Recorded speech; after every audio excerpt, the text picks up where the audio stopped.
Hello again. Let's see if we can do this in one take. Michael Carr, Simplifymyretirement.life, license 2630482. Please see my disclaimer video. We're going to do some advanced wealth planning made simple, the simplify part of my company name. Old way versus new way. We're going to focus on gifting and taxes. Somebody that heard me on the radio told me what was happening with a friend of hers. Fact number one, the lady is 80 years old, worth a bunch of money. Fact number two, she is in good health. Fact number three, she's paying an idiot for advice. She went to her paid advisor and says, I've got $8.5 million. What do I do with it? And for a fee, the advisor told her she should gift it to her daughter, who we're going to assume, is around 60. That's just the stupidest thing in the whole world, 95% of the time, in my opinion. You should never gift without a plan. Exceptions being you're gifting college tuition, you're gifting money for a car. My dad gifted shares of stock to his nephews to down payment on a home and pay off student loans. But major amounts. This lady said, hey, I'm 80, I'm in good health. You've been running my money for all these years. And why did he say that? In my estimation, hand to God, he just assumed the daughter would keep working with him. Possibly not. So, what's going on here? Why is this so stupid? The old way is that you gift money. The new way is you convert the account. Old versus new, them versus me. They charge a fee. I do videos for free. What's the difference? Okay, some of this money is in a Roth account. Let's say $8.5 million. We're going to do a worst case scenario, actually. I'm going to show you the magnitude of the simplest plan I can come up with. The least clever, the least beneficial, actually. So let's say you have $8.5 million. It's in a 401k. Hasn't been taxed yet. You're 80 years old. You got some dummy telling you to gift it. But in 5 minutes of research on the internet or talking to an independent like myself, she comes up with a better way. Let's say we convert the whole thing into a Roth IRA. Why a Roth? Because a Roth you never pay tax on again. So technically you have money, you're getting ready to put it into a plan, so it's like the seed for a plan. You pay tax on the seed, you do not pay tax on the crop. Good? Seed you pay tax on, not on the crop. The reason this is the least efficient plan is I'm going to say, let's just convert the whole big thing. Wham! The worst thing you could do in most instances. Take a $3.1 million hit, 37% tax bracket, filled right to the top. All right? Which leaves mom $5.4 million. But now it's in the safety of a newly minted Roth IRA. That Roth IRA will never pay taxes again. Mom's 80. We're going to do this really simple. No fees, no broker, no nothing. However you want to do it, you just get 4%. Very simple. 4% is our assumption. I just did the video on life expectancy tables, which I titled, What Do I Do Statistically?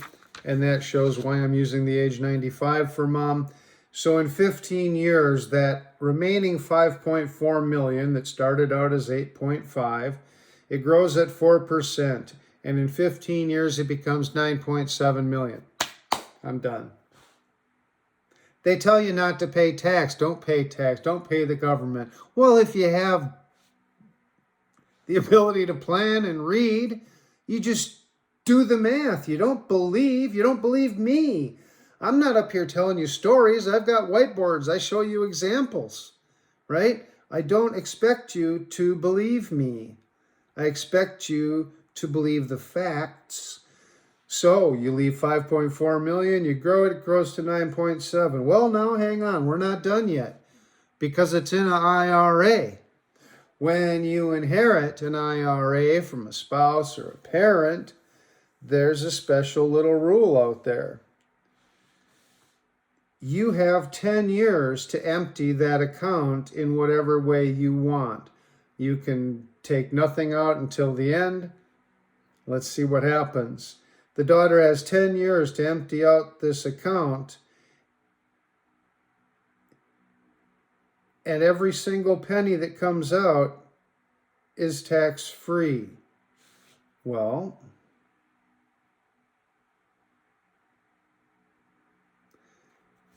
what happens? I have it here somewhere. Aha! What if the daughter leaves the 9.7 million and continues to get the 4% for another 10 years? At the end of the 10 years, after mom has died, because the daughter got other stuff and has other stuff of her own, she waited 10 years, and instead of getting 9.7 million, she gets $14.36 million tax-free. So let's just take a look and make sure you see how this works. Remember, this is the worst case scenario. This is the bad plan. So we've got, well, that's not going to work. Need another color. Oh, that's a highlighter. That's why.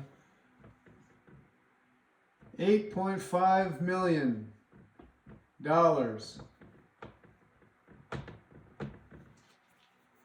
is what we start out with. And I gave better advice than gifted, but about the least efficient advice I would give, and I would never do this in the real world. I'm just illustrating how powerful even a low-grade good decision is, right? So we pay the tax. Maximum tax bracket, 37%. I think that left 5.4 million, leaves 5.4 million. I told the client was mad. Just crazy mad. Holy cow. 3.1 million, right? 3.1 million in tax.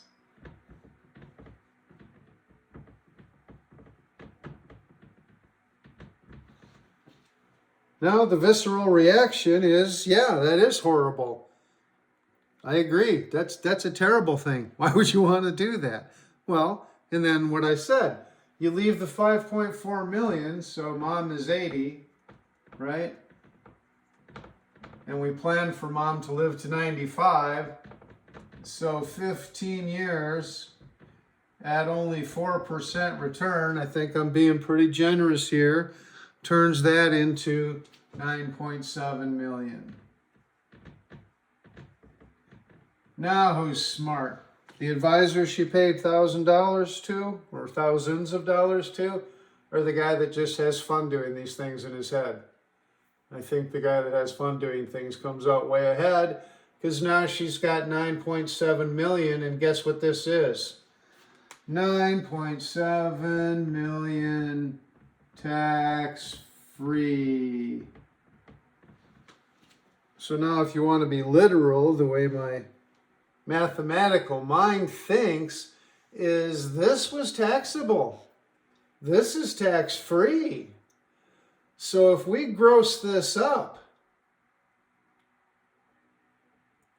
we're going to be 11 or 12 million, right? If we gross it up 25, 30%. So way ahead, way ahead. And this is dumb. Why is it dumb? Because when you pay the tax on all of it, you hit this 37% tax bracket. The better way to do it, that I'll show in another illustration, is to extend the plan, give it more leverage, and roll the money out of this $8.5 million and pay tax on it gradually at a lower bracket. But, as I said, if you inherit an IRA, there's what they call the 10-year stretch rule. Sorry about my back. And that means you can leave it in the account, take it out gradually, take it out all at once, but it has to be out 10 years from the day you inherit the account. Let's say you don't touch it, it continues to grow just another 10 years at 4%. And now we wound up at 14.36. Whoops. $14.36 million. And what is that? Yeah, everybody together? Tax-free. Woohoo! So now you gross this up in your 17, 18, 19 million. Because this was taxed, this is tax-free. So more than doubled this. And what happened? Let's say the daughter was 60, the daughter was 75, the daughter's 90. If she needed this money, she could have touched it at any time she wanted, right? She could have pulled it out of the mom's Roth tax-free. She could have pulled it out of the Roth that she now owned tax-free. But if mom's got this kind of money, daughter's probably got some money anyway. But like I said, this is the simplest, the least effective plan. I'm just showing you the power of it. I did. You paid the tax here, and it came down to 5. I'm at 3 times that. Tax-free. Dun, da, da, da.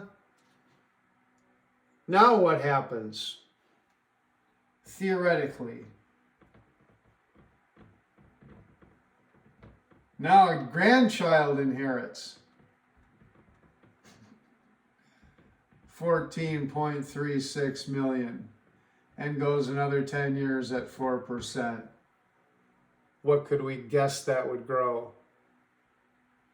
About 50%, maybe? 4.5 about. So this is about in scientific language. So you'd be about 21 million. Starting with 5. How can you say that paying taxes is bad and this is the highest tax you could pay? So this is the worst case scenario. And I just wanted to show you the power of making a good decision and of not paying somebody to give you bad advice. Have a great day.